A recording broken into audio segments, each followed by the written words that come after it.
Hey, what's going on, my fruitful community? Let me know if you can hear me or not. I know lots of people struggle with this stream. They can't hear me, they can't see me, but let me know if you can hear me with a thumbs up. Like it, share it with your peoples. And I'm just checking in with everybody. How you guys doing? Um, it's been a long week, and it's only Tuesday. It's about to be going on Wednesday here in the U.S. for my people over in Australia and across seas, across the pond.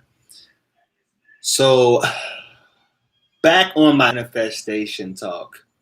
This is a life coaching session because I feel like your romantic relationship is just a small uh, piece of your life, and it just is a smaller portion of uh, Hong Kong. Hey, hey, it's a small portion of uh, the things in your life that should be important to you.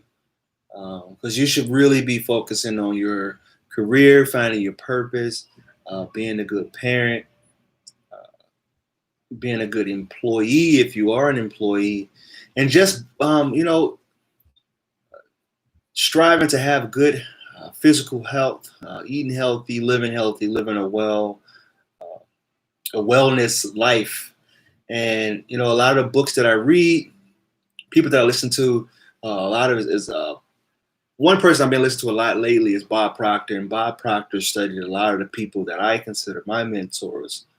Because a lot of my mentors are dead people, if I'm being honest. They're people who have this knowledge locked into the grave with them, but they were able to put just a small piece of their information onto records, pages of books. Um, you know, and Bob Proctor is somebody who is really on fire about this stuff.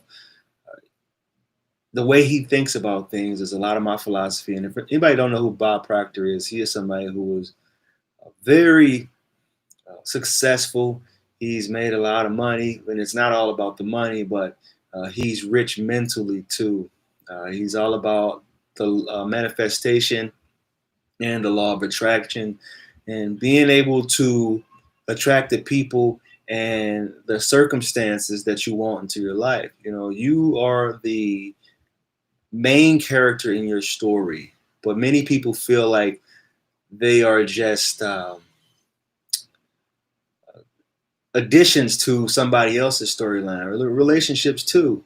Instead of viewing that person as somebody who is coming onto your uh, life story and your life journey, they see them as somebody who is the journey and they attach to them in an unhealthy way. But when you start to realize that you are a creator, you manifest things into your life that you want, the circumstances that you want. And you're not a victim. Things don't happen to you, they happen for you, for your ultimate growth, for you to be able to grow in life and move forward in the way that you want to move forward. I have a question later. All right, let's get moving. So Bob Proctor, if you're on here, he's got a YouTube channel. Go check out his YouTube channel. The dude is he's on fire. He's very I would say people would call him intelligent, but I would say that a lot of things that he teaches just recycled. It's recycled from people like Earl Nightingale, James Allen, Napoleon Hill. It's all people that he has studied throughout the better part of his life, and he's just recycling it and repackaging it and giving it to people in a more modern day format. And I don't know if you guys heard of a movie called The Secret, but he was also in The Secret, which is about uh, manifestation and taking a thought and manifest it into your reality and bring it, because everything that exists in his life, this camera, this computer, it was all started with a thought. And you can manifest the type of relationship that you want into this life, into your world, too, by careful, um, weeding out of the thoughts. I bet you guys didn't know that fruitful seeds, I named it fruitful seeds because of a little book I read called As a Man Thinketh by James Allen.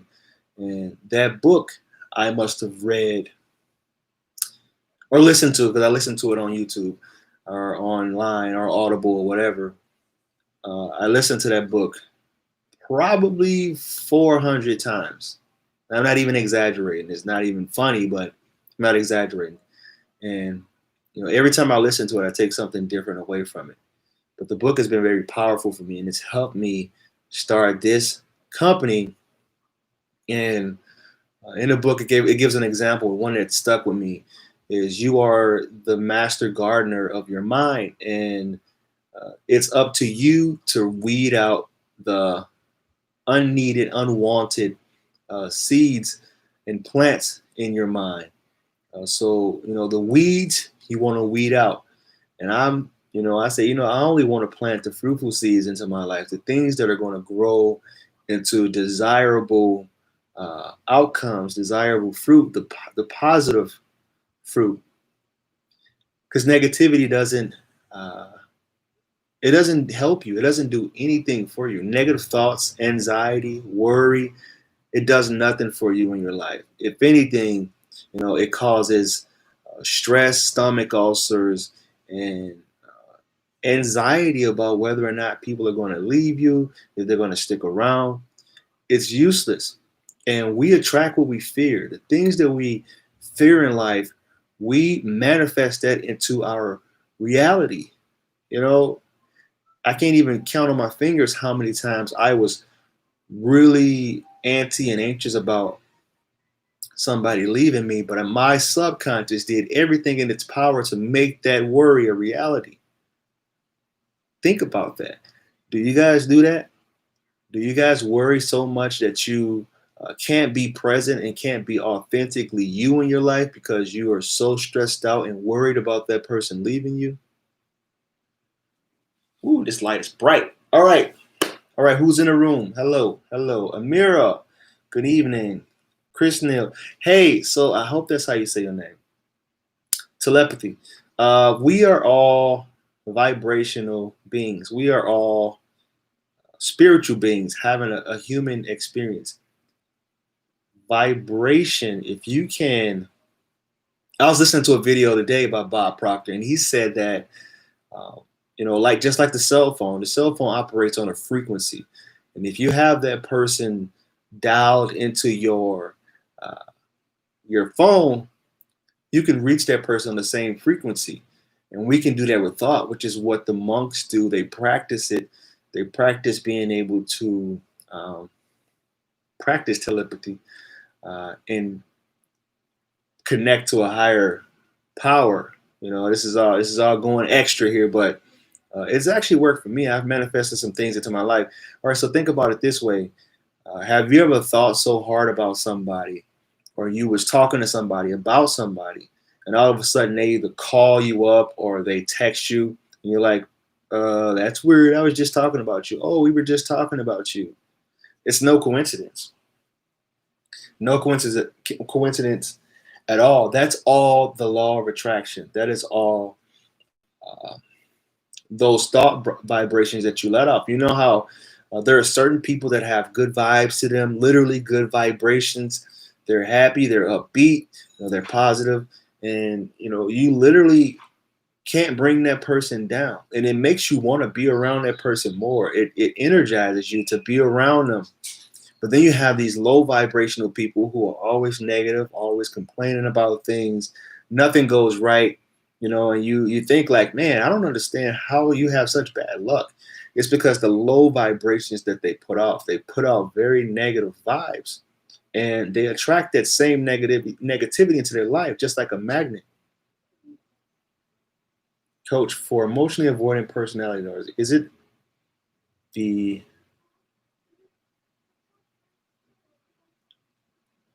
Hey, Kristen, I can't understand that question. Can you retype it for me? Thank you. Who's all in here? Where are you at? Greetings from Hong Kong. Good to see you. Thank you for coming. checking in on my live.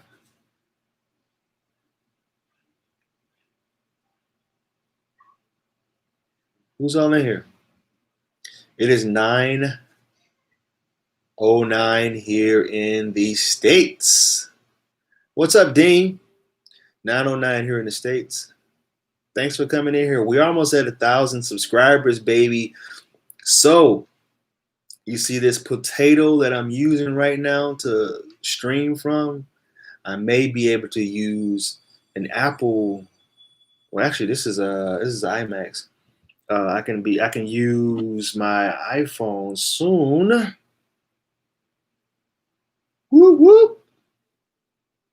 Hey, if you guys are in here, you want to buy me a coffee, head over to buymeacoffee.com. Look, I feel like I should be standing in the corner like, hey, doing a little song and dance, buy me a coffee. But hey, coffee is coffee. I'm just saying.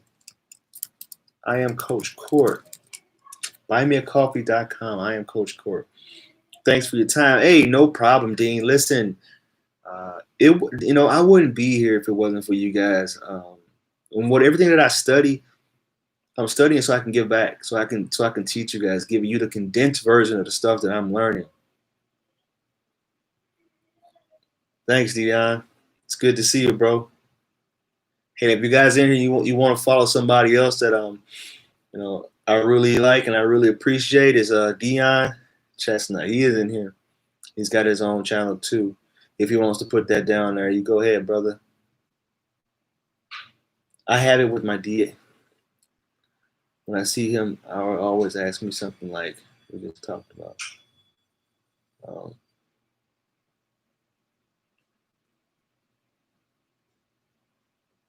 Yeah, so this goes beyond. I tell people, listen, I know so much more than just attachment styles. Like I really enjoy studying personal development, manifestation, law of attraction, becoming the master of your universe, becoming the master of your life. And here's the thing.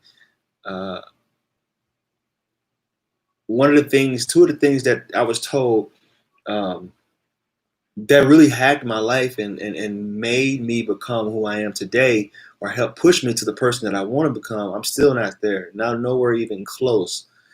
There's so much more I can learn. Is one, we become what we think about. Like whatever we think about all day long will be what we manifest into our life. Eventually, you have no choice but to become that person. No matter how many times somebody tell you you can't do it, you won't make it, you'll never get to that level of success. That's when you have to use the affirmations, the I am, get into the mirror, do some mirror work. I am this, I am that. So there were naysayers, saying that I wouldn't be able to make it even here as far as what I do today. And that's okay because I did it. I love what I do so much that it just continued to motivate me to study even harder, to sacrifice. The law of equivalent exchange. I sacrificed so much. I sacrificed free time, friends, sports. Like I don't watch sports anymore. I don't watch TV at all really anymore. And you become what you think about all day long. I'm telling you, the law of 10,000 hours.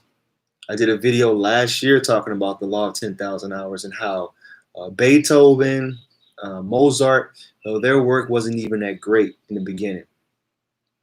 Bill Gates, the reason Bill Gates became Bill Gates is because he had his hands on one of the first computers and he sacrificed his whole summer to study as much as he could about the computers. He just studied and he just loved and was infatuated with the computer.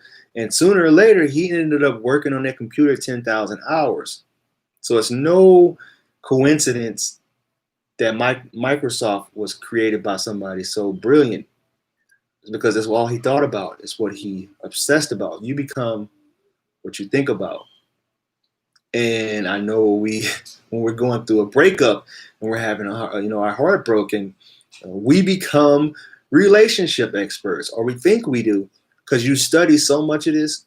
You listen to videos and you watch videos all night long, and in between break times you're watching this, you're studying attachment styles, you're studying what narcissists are.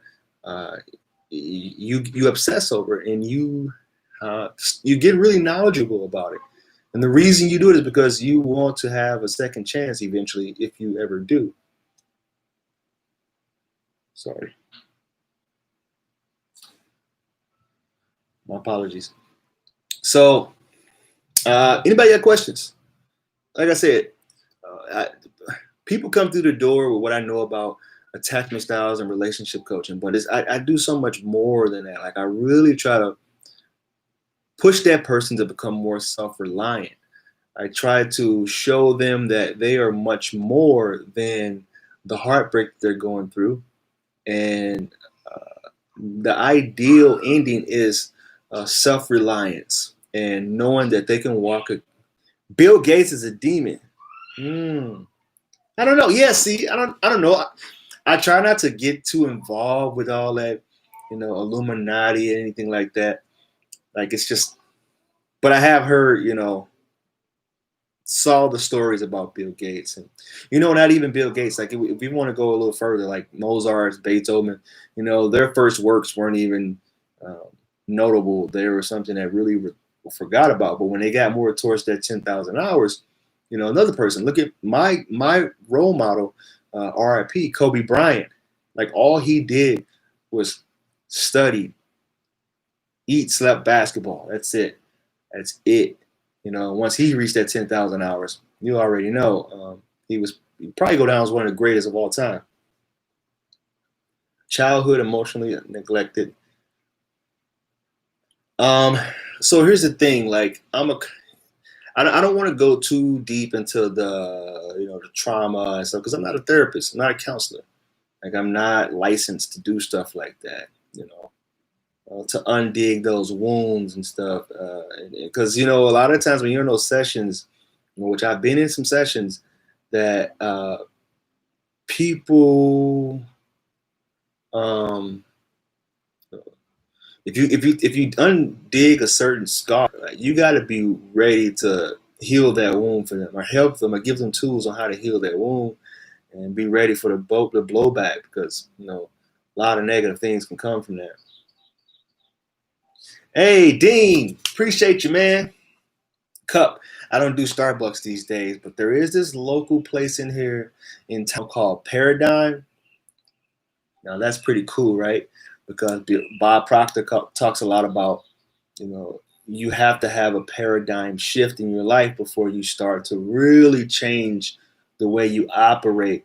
And, I can tell you a paradigm shift in your life can help you with breakups too.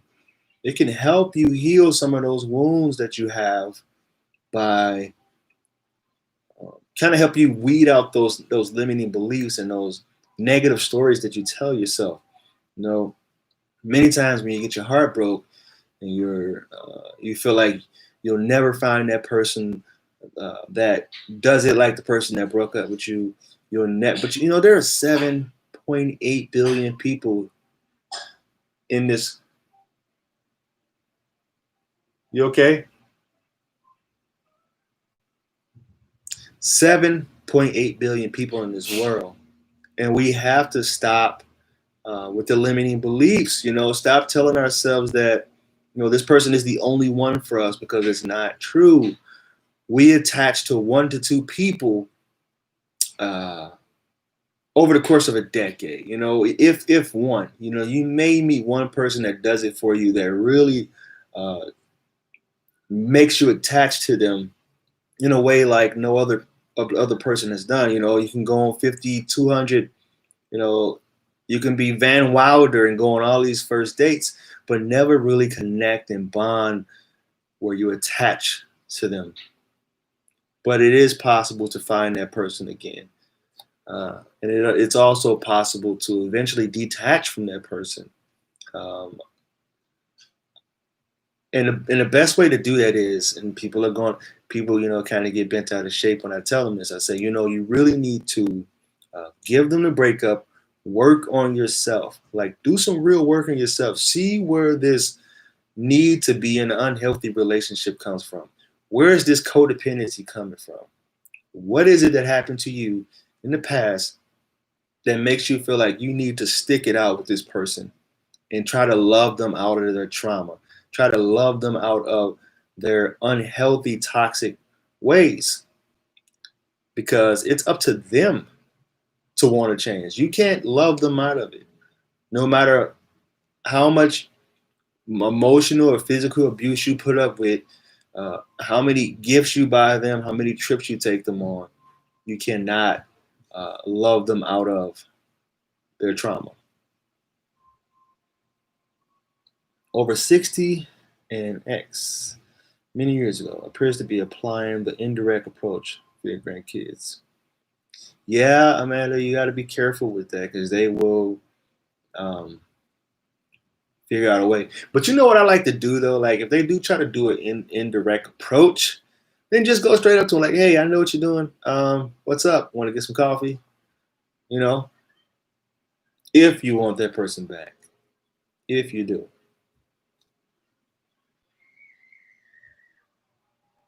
Any other questions, my people? Thank you for coming in here tonight. Thank you, Dean, again for the cup of Joe. If you got a question, man, I can answer it for you right now. I would love to.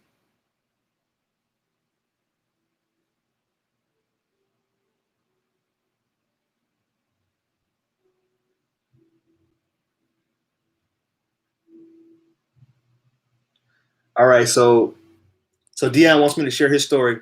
All right, so I think I might have started working with him back in like March, maybe even February. It was really early on. His girlfriend had left.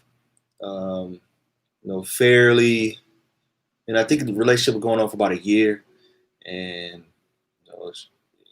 she ended up moving on to another guy. And I told him, look, you just want to just stop checking her social media, um, start working on your stuff, which he did. He working on your stuff. He did. He started reading a lot. He started to learn more about himself, learn more about her. Um, he was a little bit reluctant to reach out to her. It had been about 3 or 4 months, and with some with a few coaching sessions. I think we must have had like 4 or 5 coaching sessions. He finally got to the point where he figured he wanted to reach out to her, which I thought was a great decision. She had moved past all of the grieving stages. Um,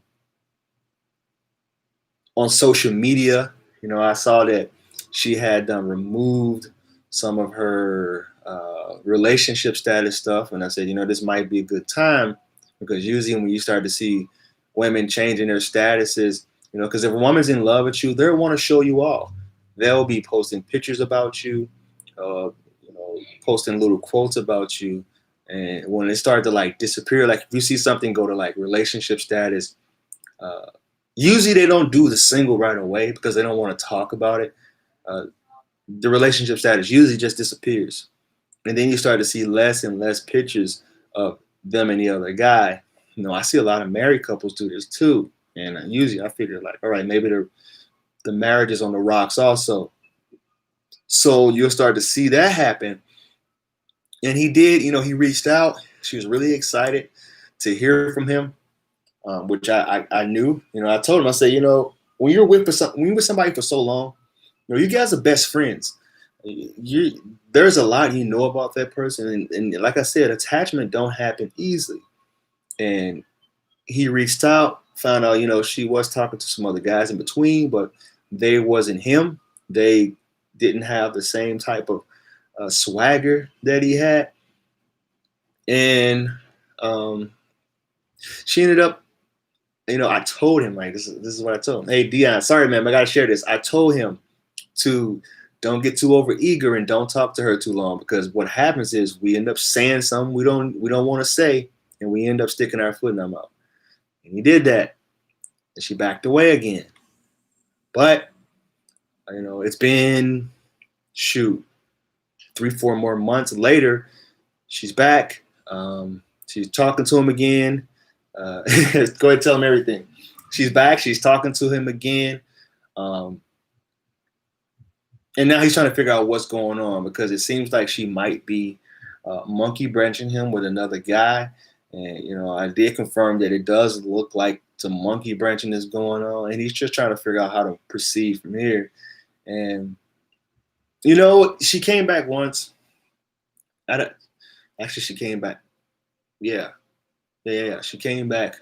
This is gonna be the second time she's back, and uh, but right now he's doing so much better in his life. He's got a new job, uh, got a couple jobs. He's doing well financially. Post COVID, like he's probably doing the best you can post COVID, and it's pretty cool to see. Like I'm really proud of him. He really received the coaching that I was giving him. It wasn't a whole lot of nah, I don't think that's a good idea. Nah, like he really received it and he actually applied what I asked him to do, and way stronger than the first time. Yeah, she's bouncing back super hard right now, and I'm proud of him.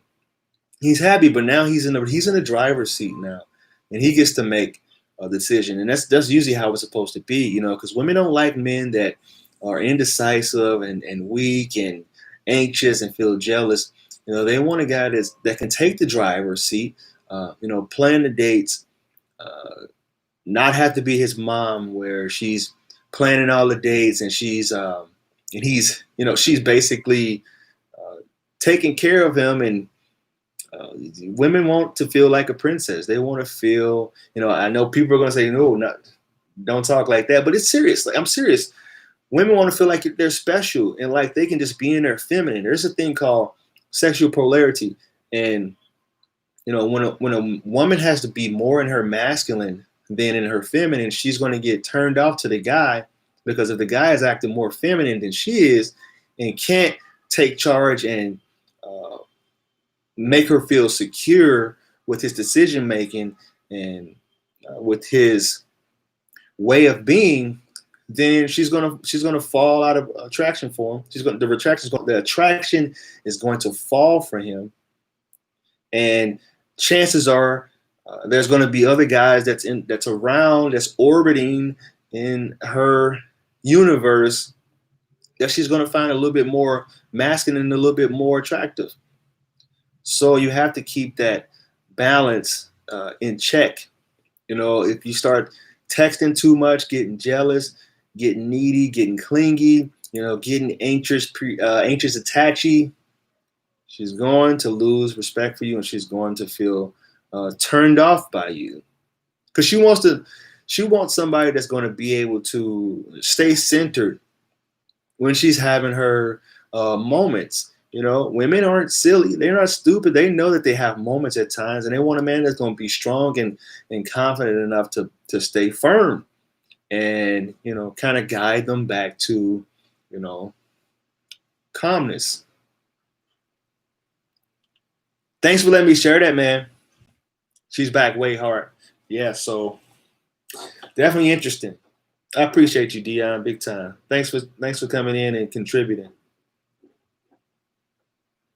Yeah, link still up there. Buy me a cup of Joe if you want to.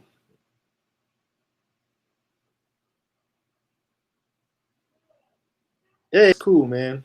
Appreciate it. Yeah, right here. Cup of Joe. Jeez. All right. I gotta head out. Thank you guys. Almost to 1K. I'm super excited. I'm not really excited about the actual 1,000 subscriber mark. I'm more excited that I can actually use a webcam that looks like a webcam. Because right now, look, I feel like like I'm using a Nokia or one of those flip phones. It's kind of annoying. But I love y'all, man. Appreciate y'all. Uh, Happy Tuesday, and have a good rest of the week.